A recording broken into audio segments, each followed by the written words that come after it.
यह सब शुरू होता है जब हमें एक लड़की से मिलवाया जाता है जिसका नाम कितोको इगोलाडा है, लेकिन हम उसे बस कोडो कहेंगे।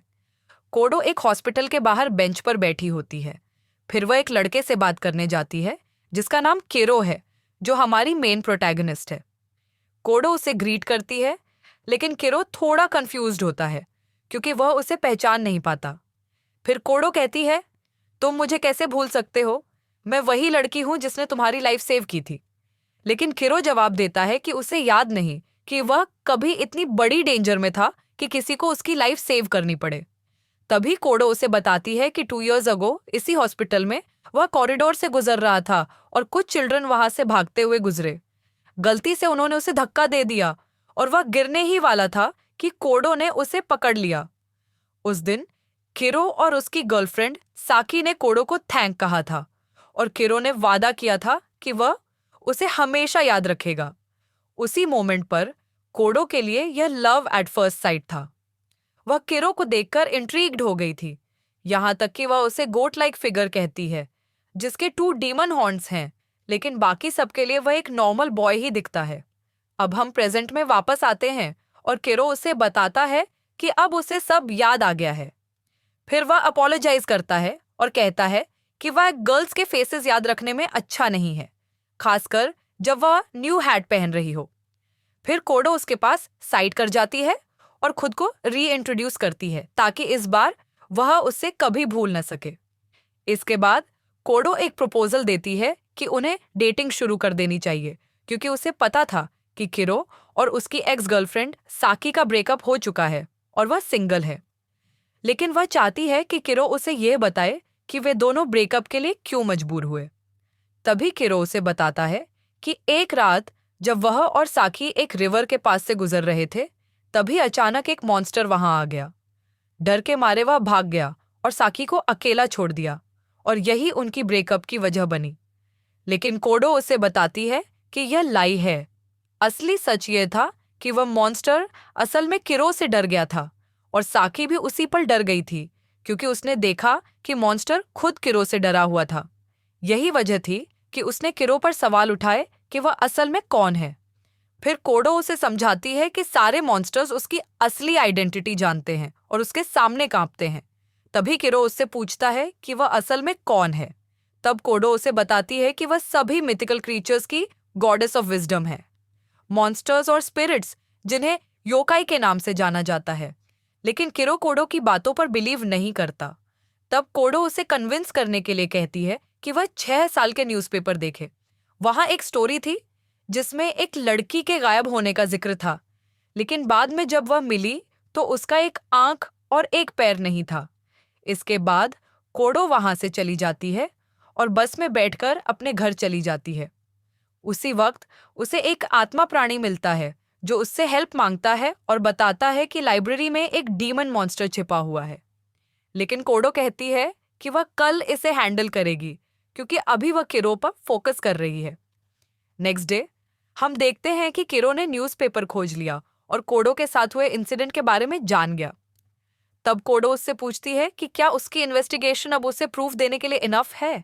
लेकिन किरो कहता है कि इससे यह साबित नहीं होता कि कोडो वाकई में गॉडेस ऑफ विजडम है। और ठीक उसी मोमेंट एक ह्यूमन अचानक फॉक्स में ट्रांसफॉर्म हो जाता है और कोडो से कहता है कि लाइब्रेरी में मॉन्स्टर ने हमला कर दिया है और उसे हेल्प की जरूरत है। फॉक्स जैसे ही किरो को देखता है वह डर के मारे कांपने लगता है। सिर्फ उसे देखकर ही वह फ्राइटेंड हो जाता है। फॉक्स के ट्रांसफॉर्म होते ही किरो कहता है कि अब उसे कोडो की स्टोरी पर बिलीव हो गया है। इसके बाद वे दोनों लाइब्रेरी की तरफ जाते हैं। लाइब्रेरी पहुंचने पर कोडो मॉन्स्टर से टॉक करने की कोशिश करती है, लेकिन मॉन्स्टर उसकी बात को इग्नोर करता है और उस पर अटैक करने की कोशिश करता है। चूंकि किरो भी उसे कंट्रोल नहीं कर सकता, वे दोनों वहां से एस्केप करने की कोशिश करते हैं। लेकिन रनिंग करने के कुछ समय बाद किरो अचानक रुक जाता है और मॉन्स्टर के सामने खड़ा हो जाता है। तभी मॉन्स्टर उसका पूरा आर्म निगल जाता है। कोडो डर जाती है, लेकिन तभी हमें पता चलता है कि किरो इमॉर्टल है और उसका बॉडी रिजेनरेट कर सकता है। मॉन्स्टर किरो का फ्लेश खाते ही मर जाता है। कोडो यह देखकर शॉक्ड हो जाती है और किरो से क्वेश्चन करने लगती है कि वह असल में कौन है। तभी किरो कहता है, तुम बस अपने मिथिकल क्रीचर से पूछ लो कि मैं कौन हूं। फिर वह उसे बताता है कि जब वह यंगर था उसने 2 काइंड्स ऑफ डीमन मीट खा लिए थे, जिससे उसे इमॉर्टल पावर्स मिल गईं। नेक्स्ट डे किरो अपने कजिन से मिलने हॉस्पिटल जाता है और वहीं पर उसे कोडो भी दिखाई देती है। वे दोनों लाइब्रेरी में हुए इंसिडेंट के बारे में टॉक करते हैं और कोडो उससे उसके आर्म के बारे में पूछती है। किरो उसे बताता है कि वह फाइन है और फिर कहता है कि जब वह यंगर था उसने जो मीट खाया था उनमें से एक मरमेड का था और इसी वजह से उसके पास फुल बॉडी रिजेनरेशन की एबिलिटी है। लेकिन कोडो कहती है कि मरमेड मीट खाने से सिर्फ रिजेनरेशन ही नहीं बल्कि इटर्नल यूथ भी मिलती है। फिर वह कहती है, लेकिन तुम तो अब बच्चे जैसे नहीं लगते। इस पर किरो जवाब देता है कि शायद ऐसा दूसरे मीट की वजह से हो रहा है जो उसने खाया था और जो उसकी इटर्नल यूथ की पावर को अफेक्ट कर रहा है। कोडो उससे पूछती है कि वह दूसरा मीट कौन सा था, लेकिन किरो कोई आंसर नहीं देता। इसके तुरंत बाद कोडो किरो को इनवाइट करती है कि वह उसके साथ चले और एक मिथिकल क्रीचर जो कि एक जायंट सर्पेंट है उससे मिले, क्योंकि कोडो ने सुना था कि वह सर्पेंट कुछ सवाल पूछना चाहता है जिनका जवाब सिर्फ वही दे सकती है। लेकिन किरो रिजेक्ट कर देता है और कहता है कि उसके पास करने के लिए बेटर थिंग्स हैं। इसीलिए कोडो अकेले ही जायंट सर्पेंट से टॉक करने जाती है। स्नेक उसे बताता है कि अब ह्यूमंस उसे भूल चुके हैं क्योंकि उसे कई सालों से किसी भी इंसान की प्रेयर्स नहीं मिली हैं। अब ह्यूमंस उसे गॉड ऑफ वाटर की तरह नहीं मानते। फिर स्नेक देखता है कि कोडो कुछ अपसेट लग रही है, तो वह पूछता है कि उसे क्या प्रॉब्लम है। तब कोडो जवाब देती है कि वह इसलिए अपसेट है क्योंकि उसका बॉयफ्रेंड किरो उसके साथ यहाँ नहीं आया। कोडो अपोलोजाइज करती है और स्नेक से पूछती है कि उसे उसकी हेल्प क्यों चाहिए। तभी स्नेक उसे बताता है कि कुछ दिन पहले एक वुमन ने लेक में एक कॉर्प्स फेंका था। उस वुमन का नाम तान्यो था और उस कॉर्प्स की पहचान यशिहारा हिरू के रूप में हुई, जो तान्यो के एक्स बॉयफ्रेंड के बॉस थे। बाद में तान्यो को अरेस्ट कर लिया गया और उसने पुलिस को बताया कि उसने कॉर्प्स को लेक में इसलिए फेंका क्योंकि उसने स्नेक के बारे में सुना था, जो ह्यूमंस को खाने के लिए मशहूर था। इसलिए उसने इसे एक ऑफरिंग के रूप में प्रेजेंट किया। लेकिन स्नेक कहता है कि कॉर्प्स असल में अलाइव था क्योंकि उसने खुद देखा था जब तान्यो ने उसे लेक में फेंका। जब उसने उसे लेक में गिराया तो वह विस्पर कर रही थी, मैं बहुत उम्मीद करती हूँ कि कोई आपको ढूंढ ले। इसके अलावा स्नेक ने यह भी नोटिस किया कि तान्यो ने बॉडी में कोई हैवी वेट नहीं बांधा था जिससे वह लेक के बॉटम में चला जाता। इसका मतलब था कि वह चाहती थी कि किसी न किसी को कॉर्प्स मिल जाए। इसी वजह से स्नेक ने कोडो से हेल्प मांगी क्योंकि वह गॉडेस ऑफ विजडम से इस पूरी सिचुएशन की एक्सप्लेनेशन चाहता था। कोडो उसे कई एक्सप्लेनेशंस देने की कोशिश करती है कि ऐसा इंसिडेंट क्यों हुआ, लेकिन हर रीजन एम्प्टी प्लॉट की तरह फेल हो जाता है। आखिर में वह एक और रीजन देती है और बताती है कि यह सब तान्यो के एक्स बॉयफ्रेंड मची से शुरू हुआ था, जो कि एक और औरत की बाहों में मर गया था और वह औरत उसकी कोवर्कर थी। माची के डेथ के बाद यह पता चला कि जब वह हीरू के लिए वर्क कर रहा था तो उसने नंबर्स के साथ छेड़छाड़ की थी और अपने अकाउंट में बहुत सारा पैसा एम्बेजल किया था। वो जानता था कि बॉस को पता चल जाएगा और उसके पास पैसे छुपाने की कोई प्लेस नहीं थी। सिर्फ वही और उसका कोवर्कर इस बारे में जानते थे, इसलिए उन्होंने डिसाइड किया कि दोनों एक साथ बाथ टब में मर जाएंगे। जब ये सब हुआ तब तानिया उसके बच्चे की प्रेग्नेंट थी और उसे लगा कि ये बच्चा उस आदमी का है जिसने उसे धोखा दिया। बाद में उसका मिसकैरेज हो गया और उसने गुस्से में अपने अनबॉर्न बेबी को नदी में फेंक दिया। तानिया अपनी लाइफ में आगे बढ़ गई, सिटी छोड़ दी और अब सबर्ब्स में अकेले रहती है। सालों बाद हीरू उसके घर आता है और कन्फेस करता है कि असल में उसी ने पैसे एम्बेजल किए थे। मची और उसका कोवर्कर ही इस बारे में जानते थे और उसे एक्सपोज करने की धमकी दे रहे थे, इसलिए उसने दोनों को मार दिया। ये कन्फेशन सुनने के बाद तानिया ने बॉस से बदला लिया और उसकी बॉडी नदी में फेंक दी, इस उम्मीद में कि पुलिस पूरी नदी की सर्च करेगी और शायद उन्हें उसका अनबॉर्न बेबी मिल जाए जो उसने मची के साथ खो दिया था। इसलिए उसने धीरे से कहा कि उसे सच में उम्मीद है कि कोई उसे ढूंढ ले। इसके बाद जब उसने स्नेक को पूरी कहानी बताई तो उसे कीरो दिखता है जो इस पूरी बातचीत को हाइड होकर सुन रहा था। फिर कोटो कीरो के साथ वहां से निकल जाती है और उसे बताती है कि जो कुछ भी उसने स्नेक को बताया वो सब झूठ था, क्योंकि उसने अपनी स्पिरिट को तान्या को देखने के लिए भेजा था जब उसे डिटेन किया गया था। 2 साल बाद हम देखते हैं कि कीरो की एक्स गर्लफ्रेंड साकी अब एक पुलिस ऑफिसर बन चुकी है। साकी और उसका पार्टनर एक नए केस पर डिस्कशन कर रहे हैं जिसमें एक गाय अपनी कार चलाते हुए नदी में क्रैश कर गया। इस इंसिडेंट के तुरंत बाद उस गाय ने साकी को बताया कि वो एक ब्यूटीफुल गोस्ट को देखकर डिस्ट्रैक्ट हो गया था। वो उसे एक फेसलेस लेडी के रूप में डिस्क्राइब करता है जिसके पास 2 बड़े आईज थे। लेकिन पुलिस रिपोर्ट में साकी ने लिखा कि एक पपी सड़क पर आ गया था जिसकी वजह से वो क्रैश हो गया और नदी में गिर गया। उसका पार्टनर उमकमपाते उससे आर्ग्यू करता है और कहता है कि सही डिस्क्रिप्शन देना जरूरी है, लेकिन साकी उसे बताती है कि रिपोर्ट में गोस्ट का जिक्र नहीं करना चाहिए क्योंकि इससे सिर्फ प्रॉब्लम्स होंगी। साकी अपने पार्टनर को बताती है कि ये सब स्टील लेडी नाम की गोस्ट का काम है। इस पर उसका पार्टनर जवाब देता है कि उसने स्टील लेडी के बारे में पहले भी कई केसेस सुने हैं, लेकिन फिर भी वो गोस्ट के एग्जिस्टेंस पर भरोसा नहीं कर सकता। उसका पार्टनर जाने ही वाला होता है, तभी साकी उसे बताती है कि इन स्पिरिट्स और योकाई का एग्जिस्टेंस इस वर्ल्ड में सच में है और उसका एक्स बॉयफ्रेंड कीरो भी इन मॉन्स्टर्स की तरह था, लेकिन एक ह्यूमन फॉर्म में। इसी वजह से उसने उससे ब्रेकअप कर लिया था। फिर साकी उस इंसिडेंट की इन्वेस्टिगेशन करने के लिए उस प्लेस पर जाती है जहां ये सब हुआ था। वहीं उसकी मुलाकात कोटो से होती है जो अचानक उस पर गिर जाती है। कोटो स्टील लेडी का सामना कर रही थी।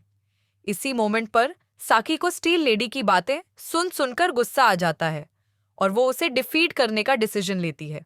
वो भागती हुई उसके पास जाती है और फाइट करने की कोशिश करती है, लेकिन जैसे ही वो उस लेडी को पंच करने जाती है उसका हाथ सीधा उसकी बॉडी के आर पार चला जाता है। स्टील लेडी ने फिर एक मेटल बीम उठाकर साकी पर फेंक दिया जिससे वो जमीन पर गिर गई। कोटो ने उसकी मदद की और स्टील लेडी से सीधा सामना किया, जिसके तुरंत बाद वो गोस्ट वहां से भाग गई। साकी कोटो से पूछती है कि वो गोस्ट को छूने में कैसे सफल हुई जबकि उसका हाथ सीधा आर पार चला गया। तब कोटो उसे बताती है कि वो आम ह्यूमंस जैसी नहीं है। फिर वो समझाती है कि साकी को इस पूरे इंसिडेंट को भूल जाना चाहिए और पुलिस को इसमें शामिल नहीं करना चाहिए क्योंकि इससे बहुत सी प्रॉब्लम्स हो सकती हैं। तभी साकी अपना बैज निकालती है और बताती है कि वो एक ऑफिसर है। फिर वो कोटो को पुलिस स्टेशन ले जाने की ऑफर देती है ताकि उससे और सवाल किए जा सके और उसे फाइट में लगी चोटों का इलाज भी करवाने का ऑफर देती है। लेकिन जैसे ही कोटो ने उसका बैज पढ़ा उसे समझ आ गया कि वो कीरो की एक्स गर्लफ्रेंड है। ये जानकर वो शॉक हो जाती है और कहती है कि अगर उसे पहले से पता होता कि वो कौन है तो उसने उसे स्टील लेडी से बचाया ही नहीं होता। ये सुनकर साकी को गुस्सा आ जाता है और वो कोटो की बदतमीजी पर नाराज होती है। इसके बाद दोनों साकी के अपार्टमेंट पहुंचते हैं जहां कोटो उसे बताती है कि अब वो और कीरो डेटिंग कर रहे हैं और दोनों बहुत हैप्पी हैं। वो साकी को कुछ फोटोज दिखाती है जिनमें वो दोनों साथ में हैं, लेकिन साकी फोटोज देखने के बाद कहती है कि उन्हें साथ नहीं होना चाहिए क्योंकि कीरो सभी पिक्चर्स में मिजरेबल और अनहैप्पी लग रहा है। कोटो इससे डिसएग्री करती है, लेकिन साकी कहती है कि उसे सबसे अच्छा पता होगा क्योंकि उसने कीरो के साथ 4 साल तक रिलेशनशिप में टाइम स्पेंड किया है। फिर साकी कोटो से पूछती है कि जब वो स्टील लेडी से लड़ रही थी तब कीरो वहां क्यों नहीं था। कोटो जवाब देती है कि वो करीब 1 हफ्ते पहले डिसअपियर हो गया था और लास्ट टाइम उसने उसे सिर्फ एक टेक्स्ट भेजा था जिसमें लिखा था कि वो उसे ढूंढने की कोशिश ना करे। इसके बाद कोटो वहां से निकल जाती है और एक स्पिरिट जो एक जायंट स्केलेटन के रूप में था का यूज करके ट्रांसपोर्टेशन लेती है। अब साकी स्टील लेडी के बारे में और इन्वेस्टिगेशन शुरू करती है ताकि पता लगा सके कि मरने से पहले वो असल में कौन थी। साकी को पता चलता है कि उस लड़की का असली नाम करान नानेसाई था। जब वो 18 साल की थी तब उसकी लाइफ बहुत अच्छी नहीं चल रही थी, लेकिन एक दिन उसे एक लीडिंग एक्ट्रेस के रूप में एक बड़ा रोल मिल गया और वो एक फेमस आइडल बन गई। उसे बहुत सारे फॉलोअर्स मिलने लगे जो उसकी वर्शिप करते थे। फिर साकी अपनी सर्च जारी रखती है और उसे एक वेबसाइट मिलती है जिसमें आइडल के बारे में जानकारी दी गई थी। वो एक फैन विकी पेज खोलती है जहां उसे नानसे के बारे में सब कुछ पता चलता है। वो विकी पेज पढ़ती है जिसमें उसके फादर की मौत का जिक्र था। बताया गया था कि उसके फादर की मौत स्टेयर्स से गिरने की वजह से हुई थी, लेकिन अफवाहें फैलने लगीं कि असल में ननसे ने ही अपने फादर को मारा था, क्योंकि उसके फादर को उसका फेमस बनना पसंद नहीं था और वो ये मानता था कि उसने अपने फैमिली का नाम खराब कर दिया। इस रूमर की वजह से नानसे को कुछ समय के लिए एक्टिंग छोड़नी पड़ी, लेकिन कुछ दिनों बाद उसकी मौत एक कंस्ट्रक्शन साइट पर हो गई, जब स्टील बीम्स उसके ऊपर गिर गईं। इधर कोटो भी स्टील लेडी को हराने का कोई तरीका ढूंढ रही थी, लेकिन उसकी सभी स्पिरिट्स और छोटी क्रीचर्स उससे डर रही थीं। और क्योंकि वो उनकी गॉडेस थी, उसे लग रहा था कि उसे खुद ही इस प्रॉब्लम को खत्म करना होगा। बाद में कोटो एक रेस्टोरेंट जाती है जहां उसे एक स्पिरिट मिलता है जो उसे बताता है कि स्टील लेडी फिर से कहीं दिखाई दी है। वो तुरंत उस लोकेशन पर पहुंचती है और देखती है कि कोई स्टील लेडी से फाइट कर रहा है, और वो किरो था। थोड़ी देर बाद साकी भी वहां पहुंच जाती है और दोनों किरो को स्टील लेडी से लड़ते हुए देखने लगते हैं। लेकिन किरो इस फाइट में हार रहा था। तभी स्टील लेडी ने एक बड़ा मेटल बीम उस पर फेंक दिया, जिससे उसकी मौत हो गई। लेकिन कुछ सेकंड बाद किरो खुद को रिवाइव कर लेता है और वापस अलाइव हो जाता है, और फिर अचानक वो स्टील लेडी के सभी अटैक्स को पहले से प्रिडिक्ट करने लगता है। साकी को समझ नहीं आता कि वो ये सब कैसे कर रहा है। सो कोटो समझाता है कि जो दूसरा मीट उसने बचपन में खाया था, वो एक बीस्ट जिसका नाम कुतेन था, उससे आया था। नॉर्मल तौर पर कोई भी इस मीट को खाने के बाद सरवाइव नहीं करता, और उसकी दादी ने ही उसे मरमेड मीट भी खिलाया था। उसके बाद उसका फाइनल टेस्ट था क्यूटन बीस्ट का मीट खाना। जब उसने क्यूटन खाया तो उसे भविष्य देखने की एबिलिटी मिल गई, लेकिन वो इस पावर का यूज सिर्फ तब कर सकता है जब वो मरता है। इसलिए जब स्टील से लेडी उसे मारती है तो वो अपनी पावर का यूज करके फ्यूचर देखता है, और जब वो वापस जिंदा होता है तो उसे उसके सारे मूव्स पहले से पता होते हैं। अब हम वापस फाइट में आते हैं जहां किरो उसका गला तोड़ देता है, लेकिन ये उसे हर्ट नहीं करता क्योंकि वो खुद को फिक्स कर लेती है और फिर भाग जाती है। फिर किरो देखता है कि दोनों उसे देख रहे हैं और सब डिसाइड करते हैं कि वो साकी के अपार्टमेंट में मिलेंगे। वहां सब डिस्कस करते हैं कि स्टील लेडी को हराने के लिए क्या किया जा सकता है। तभी कोटो एक्सप्लेन करता है कि वो बाकी योका स्पिरिट से अलग टाइप की गोस्ट है, क्योंकि उसे इंसानों की इमेजिनेशन ने बनाया है। लोगों ने उसे नाम और एक अपीयरेंस दिया जिससे वो रियल बन गई। सकी कोटो से पूछती है कि इतने सारे लोग एक ही इमेज के बारे में कैसे सोच सकते हैं, जिससे वो सच में एग्जिस्टेंस में आ गई। कोटो बताती है कि ऐसा उसकी फैंस द्वारा बनाए गए विकी पेज की वजह से हुआ, इसलिए उसे रोकने के लिए उन्हें स्टील लेडी की स्टोरी को राइटर करना होगा, और उसे इतना इंटरेस्टिंग बनाना होगा कि लोग बिलीव करना बंद कर दें कि स्टील लेडी एक असली गोस्ट है। अगर वो ऐसा कर पाते हैं तो स्टील लेडी के सारे बिलीवर्स अपनी सोच बदल देंगे और वो एग्जिस्ट करना बंद कर देगी। इस प्लान को आगे बढ़ाने के लिए कोटो को और इन्फॉर्मेशन चाहिए होती है, और वो सकी से उसके इन्वेस्टिगेशन फाइल्स मांगती है।